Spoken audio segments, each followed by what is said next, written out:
What's going on, everybody? C4 here today.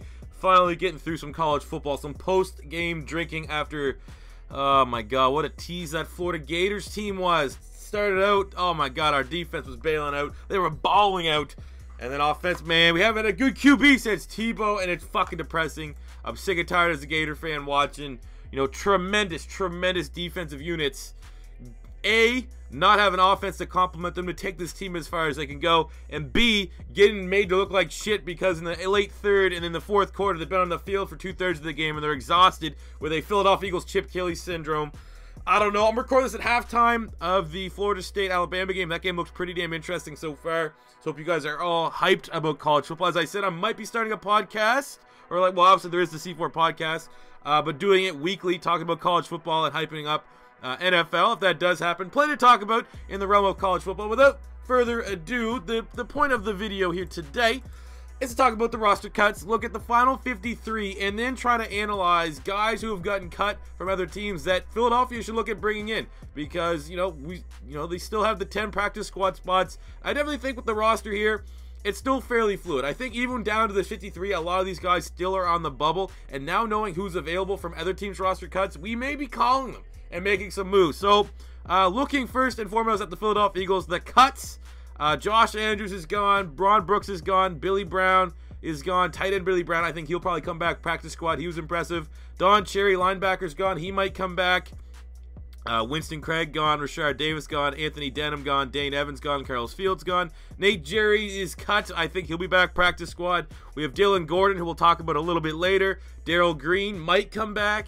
Aaron Grimes gone, Justin Hamilton gone, Taylor Hart, Cameron Johnston gone, running back Byron Marshall, we'll talk about him a little bit later, defensive end Jake Metz, Aaron Neary, Tyler Olosky, Victor Salako, CJ Smith, Christian Tago, wide receiver Bryce Treggs is gone. I don't think he will be coming back, but he looked impressive in the preseason. Paul Primetime Turner's gone, Greg Ward's gone. I think Greg Ward will come back on practice squad. Mitchell White's gone, John Mulwitz is gone, Gabe Wright is gone, and the Canadian rugby player Adam Zaruba are no longer on the roster. So looking at the Eagles 53, their base roster, you guys can simply Google what it is. I don't want to go through every single position. But in terms of surprising moves, well, it was good to see Corey Clement make the roster.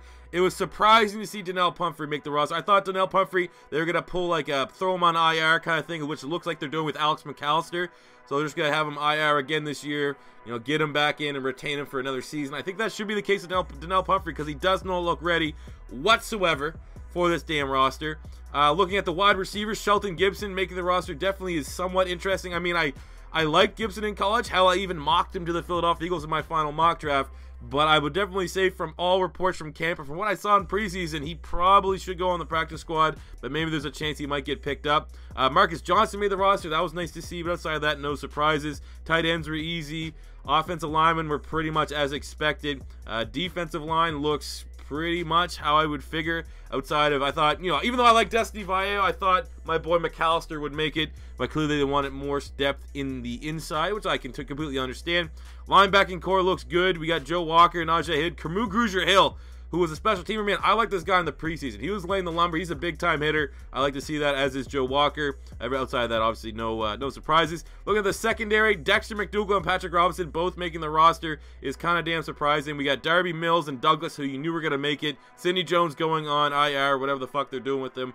But very surprised McDougal and Robinson did make it, but those guys are going to be contending for the nickel spot, so I guess...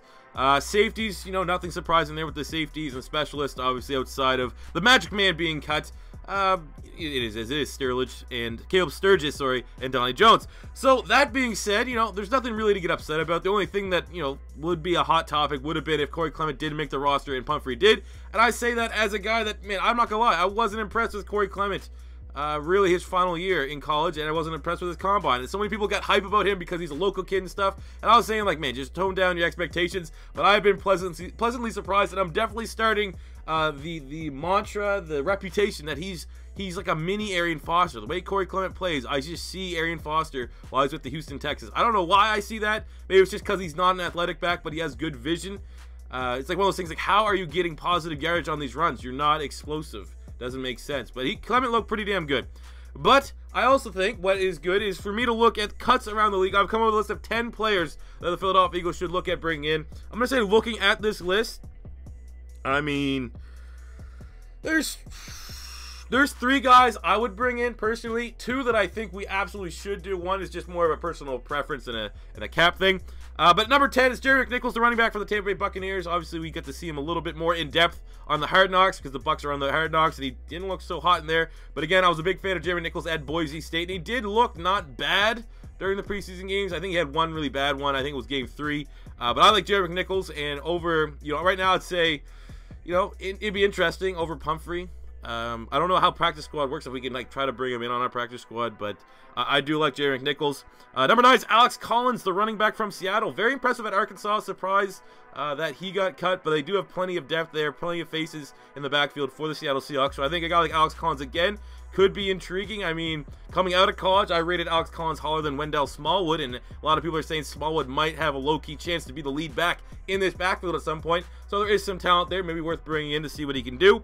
Number 8 is Pierre Desir, the corner from Seattle. Big, long, rangy guy from a small school. But again, you look at teams that have incredible depth. You look at the Seahawks, their defensive backs are pretty solid. So anytime you might be able to pick from the scraps heaps from one of those teams, it could be good. But I like Desir's size. I think he might be a good fit for Jim Schwartz as a man corner. Number 7 is Jeremy Kerley, the slot wide receiver for the San Francisco 49ers. Surprising cut, was the Niners' best wide receiver a year ago. I have a buddy who's a diehard Niners fan. He was pretty upset with this cut because Kerley was pretty much like the only goddamn guy outlet that they had at wide receiver.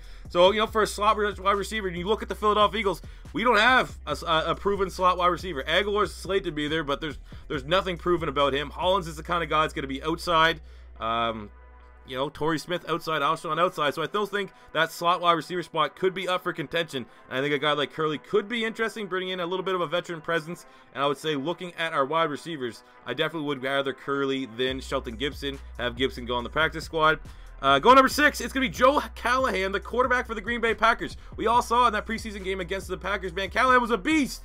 So I'm just saying this one from the point that Nick Foles is one of the higher paid backups in the league, and he has that arm injury, and you never want a quarterback with an arm injury. I mean, they can't throw the damn ball. His future's uncertain. We don't know what Nick Foles we're getting. Could be damaged goods, so to free up some cap space, bring in a guy like Joe Callahan, who I think look legit as shit. Have him sit behind Carson Wentz. That would be the way I would go, especially because it seems like a lot of the moves that the Eagles are making, especially players that they're trying to flip for draft picks, are made with salary cap implications in mind. As for how much salary cap we have to carry over next year to sign a lot of influential free agents. So I think that could be a good move. Number 5 is B.W. Webb, the corner from the Bears. I just remember, only reason why I say this, I know he came from the Saints. Saints were really good. I just remember he graded out really well for Pro Football Focus when talking about free agents. So I just rang off the top of my head. I was like, okay, well, I know for sure he graded higher than like Jalen Mills and stuff like that. So for how much really weight you put into Pro Football Focus, he did grade out fairly well there. Number 4 is Dorian Johnson, the offensive guard from Arizona. I know Howie seems pretty content with our offensive line, but I was a big fan of Dorian Johnson coming out of college from the University of Pitt. And I definitely think from what I've seen right now, especially with Chance Warmack, even though we signed to a 1-year deal, again, this is kind of unrealistic because we did sign Warmack, but I think Dorian Johnson's upside might make it a little bit better than what we have with Chance Warmack because he did not look great at all. I don't know why he got that 1-year deal. Number 3 and number 2 are just bringing back guys from the Philadelphia Eagles, guys I don't think I would have cut. Number 3 is Dylan Gordon, the offensive tackle. I think he probably will come back on practice squad another year there, but I do like his upside, and he didn't look that bad. Number 2 is Byron Marshall, the running back for Philly. Again, when you look at who we made it, Byron Marshall, I think it was Brandon Gowton, who's a very solid Eagles guy to follow. I usually shit on all the Eagles guys. I like him. Pretty much Byron Marshall was everything we thought Donnell Pumphrey was, but except he wasn't. Donnell Pumphrey fell flat on his face, was not impressive at all, but you figured he'd be the smaller, shiftier Darren Sproles 2.0. That is what Byron Marshall has been. He was even that last year. Last year, in the preseason, he was one of our preseason darlings. This year, still fairly damn impressive with very limited touches, so I'm very surprised that Byron Marshall is gone. I would assume they're going to bring him back on the practice squad, but, he's another name it's kind of questionable, just because that is the exact scope. If you look at Byron Marshall and Donnell Pumphrey's tape, and you just said, which one of these two players looks like he's going to be, the guy that could take over for Darren Sproles next year? Not 10 out of 10, not even 9 out of 10. 10 out of 10 would have said Byron Marshall. And number 1 is Caisson Williams, or Caisson Williams. He's a Case. I'm pretty sure it's Caisson. Caisson Williams, the wide receiver from Seattle, from the University of Washington. Absolute beast. I remember just reading about it. Even the Seahawks beat writers couldn't believe he got cut. This guy was an absolute monster. I have no idea why the Seahawks got rid of him. Maybe there's something I don't know. But even Seahawks fans have replied to me on Twitter saying it makes no sense that he's gone. He's a legit baller wide receiver. Everyone thought he was finally putting it all together and he was going to be a beast. Especially when you look at the Seahawks. I mean, for the depth spot, you have Tyler Lockett, you have Paul Richardson. That's pretty much it after they moved Jermaine Kearse. So they got rid of him. Very surprising. Philadelphia Eagles, right now, Caisson Williams. I'd rather than Shelton Gibson, Marcus Johnson, and Nelson Aguilar. He would be right along in the same spot as Matt Collins. Go out and get this guy. Caisson Williams is 100% the kind of player I want us to go and get. And he's the #1 name. If they go and get him, you can thank your boy C4 because somehow, in some way, this video made its way back to Howie Roseman. So there you go, guys. That is my take on the final 53. I'm pleasantly surprised. I was prepared to make an absolute rage video, being incredibly frustrated with the decisions that we made. But it finally seems like we have a capable front office. I mean, you could say how bad our mid-round draft picks from this year's draft class are looking like they might be, with Donnell Pumphrey gone and A.J. gone. But outside of that, I'm pretty happy for the most part with these 53-man roster cuts. Let me know what you think about it in the comment section below. And until next time, it's C4 saying, let me know in the comments. Also, what if I didn't mention any players you think we should go after? Let me know. Maybe I can look into it. Subscribe if it's your first time stopping by. Plenty of Eagles content coming. And I'll catch you guys on the next one. Peace.